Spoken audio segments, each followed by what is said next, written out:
Hello and good morning everyone. So my name is Hanani and today I am interviewing my good friend Rafael. Hello, good morning. So Rafael, Yeah. would you like to tell us about yourself? Like where you're from, what's your full name, how old you are? Okay. First of all, my full name is Rafael Rizky, but most of my friends call me Rafael. I'm from Indonesia. I was born there. I was raised there. Uh, Indonesia in the part of the capital city of Jakarta, and now I'm 19 years old and studying here in University Putra Malaysia, taking the communication bachelor. So how long have you been in Malaysia? I've been here for almost 2 years. I've started studying in UPM for I think around 2015. Yeah, so it's 2 years already. It's 2 years. So you're from Jakarta, right? Yeah. So what about Jakarta that is interesting for a foreigner like me? Okay, Jakarta itself is one of the biggest city in Indonesia. Of course, in Jakarta you will find a lot of interesting places. Like the most interesting place is you call it the Monument Nasional or Monas in Indonesian. Monas. Yeah, Monas. It's like the monument. It's a tower actually. You can go there. You can go because you have something to see or something to do in there. And then you have few zoos. Zoos. Zoos, Okay. There's one located in the city, and the other one located outside the city. And then what else? I think I cannot tell a lot of places because it's a lot of things that you will see there. Okay. So, when you first came to Malaysia, what is the thing that is so different in Malaysia that you can't really, you can't really find in Indonesia? Of course, the language. It's when the first time I come here, it's like okay, although it's from the same background, Indonesian and Malaysian language, but still I have to adapt first by the language of Malaysian. But eventually, I think I adapt pretty well by the Malaysian language itself. And yeah, starting today or no, not starting today. Today I already speak Malaysian pretty well. I think that's the most what you call it, the most visible difference between Indonesia and Malaysia. Are there can you give us an example like certain words in Malaysia that kind of sounds like Indonesian, but it actually means different? Okay, I think the word that will difference in meanings between Indonesian and Malaysian. I think most of Indonesian or Malaysian will be confused. Is the word bisa. Bisa in Indonesian it means can, but in Malaysia is something like venomous from snakes or from spiders.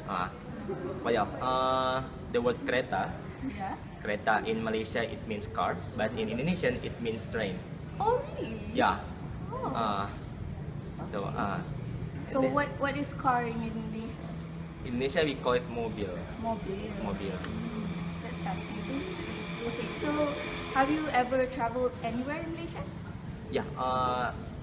Besides Kuala Lumpur, of course, and then I have been to Penang once, and then I've been to Melaka.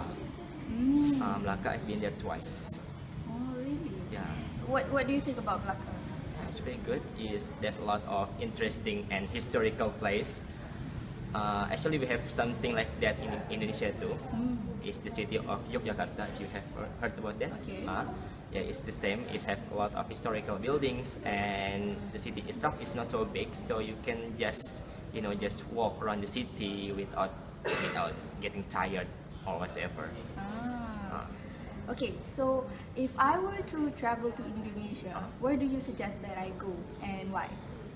I suggest you to go to two places. One is Bukit Tinggi.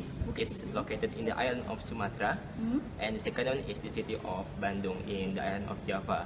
Bukit Tinggi is very beautiful place. It's not a big city. It's just a small town. It's located on the hill, so it's not like the usual Indonesian hot climate. You'll feel really cold in there, but there's a lot of interesting place there.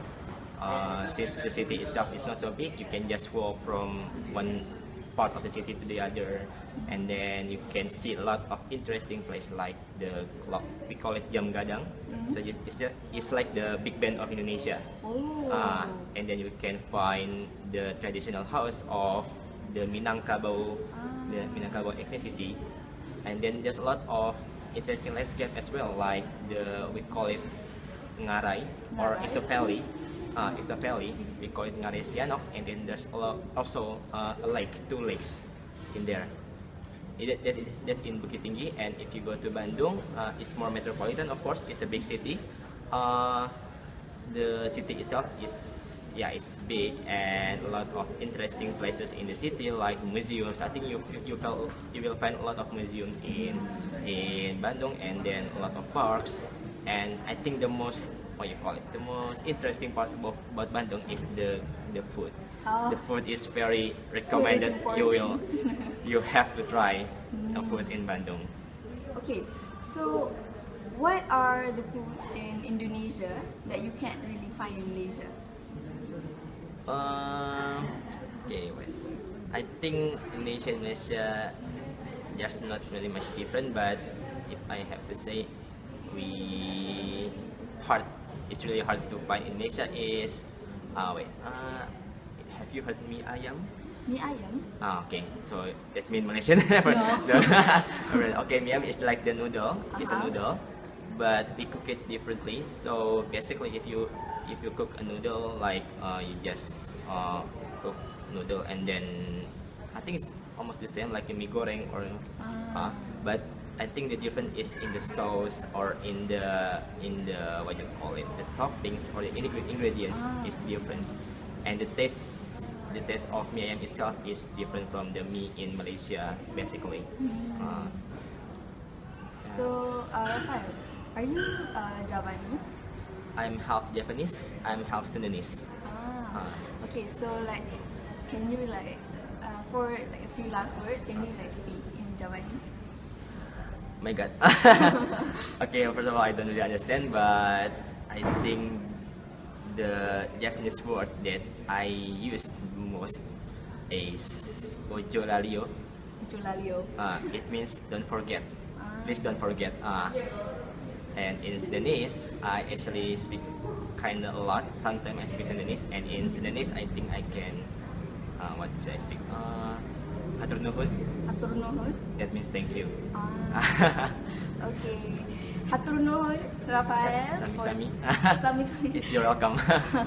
Hatur nuhun, Rafael, for this interview, and that's it for today. See you guys next time.